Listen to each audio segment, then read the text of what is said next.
La fusion. Avertissement. Par rapport aux propos tenus dans le cadre de cet enregistrement, je vous ne demande pas de croire ce qui est dit, mais plutôt de vérifier par vous-même si cela est réel avec votre ressenti ou votre intellect. Bonne écoute.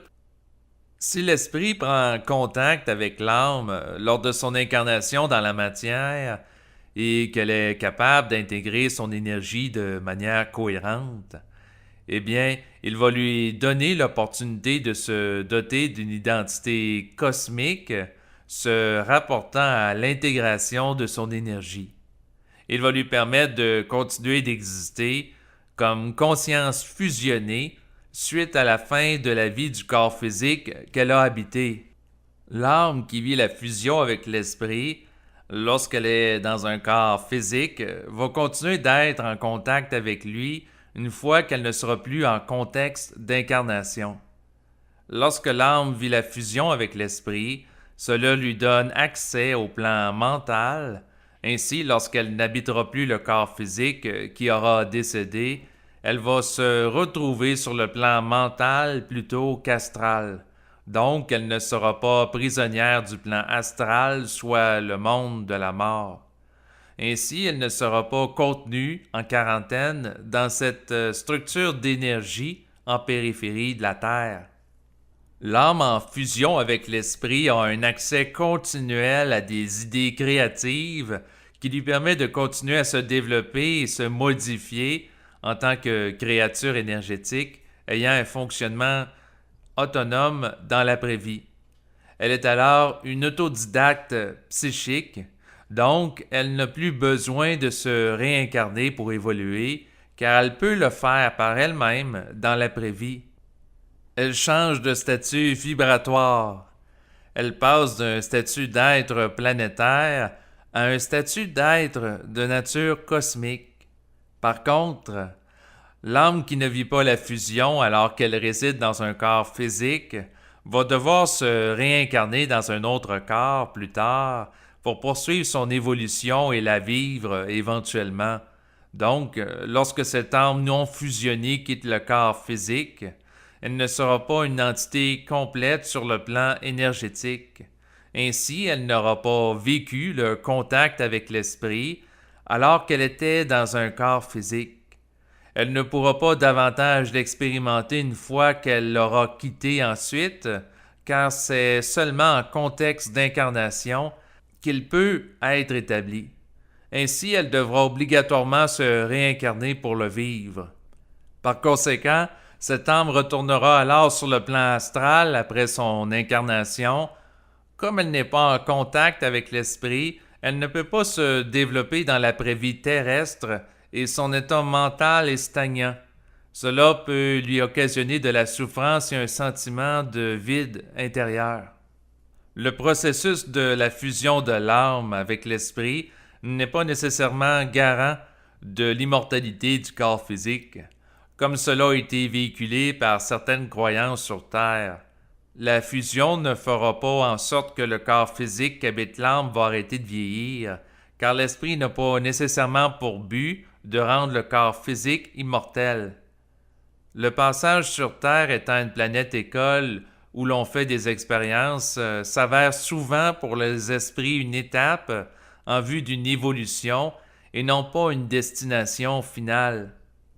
La raison qui fait en sorte que la fusion ne peut se vivre que lorsque l'âme est incarnée dans la matière, plutôt que lorsqu'elle se trouve sur le plan de la mort, est liée à la présence du corps physique. C'est sa présence comme structure d'énergie intermédiaire entre l'âme et l'esprit qui rend possible l'union entre ces deux éléments de niveaux vibratoires différents. Lorsque l'âme ne réside plus dans le corps physique, au moment de la mort, eh bien, elle n'a plus cette interface qui lui permet d'établir un contact avec l'esprit.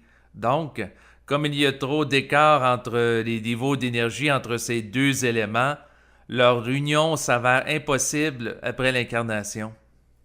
Suite à une incarnation sur Terre, l'âme non fusionnée avec l'esprit est dirigée sur le plan astral et l'esprit non fusionné à l'âme continue de résider sur le plan mental. Le plan astral et celui mental sont deux structures énergétiques distinctes. L'âme qui n'est pas fusionnée avec l'esprit ne peut pas accéder au plan mental. Elle s'avère contenue dans le plan astral qui est en périphérie de la Terre, alors que l'âme fusionnée peut aller sur le plan mental et voyager dans le cosmos librement dans l'après-incarnation. Donc, c'est à travers le processus de la fusion que l'âme peut se libérer du plan astral qui la rattache à la Terre. Tant que l'âme est englobée par l'astral, elle présente un statut d'entité en quarantaine, par conséquent, ses déplacements sont limités et contrôlés. Lorsqu'il y a une pénétration du rayon de l'esprit dans la structure énergétique de l'âme, lorsqu'elle est dans un corps physique, eh bien, ce branchement de l'esprit perdure au moment du décès du corps physique qui permet dans l'après-incarnation une poursuite du transfert d'énergie de l'esprit dans la structure énergétique de l'âme pour qu'elle continue son travail d'intégration de la vibration de l'esprit après son incarnation sur Terre. Lorsque l'être a totalement fusionné, il acquiert l'autorité vibratoire lui permettant d'amener les êtres du plan astral à lui répondre intelligemment lorsqu'il lui parle et à lui donner accès à l'information dont il a besoin. Cela s'explique parce que l'âme en fusion qui a intégré la vibration de l'esprit acquiert une capacité de questionner vibratoirement et de percevoir psychiquement sur le plan vibratoire que l'âme sans contact avec l'esprit ne dispose pas.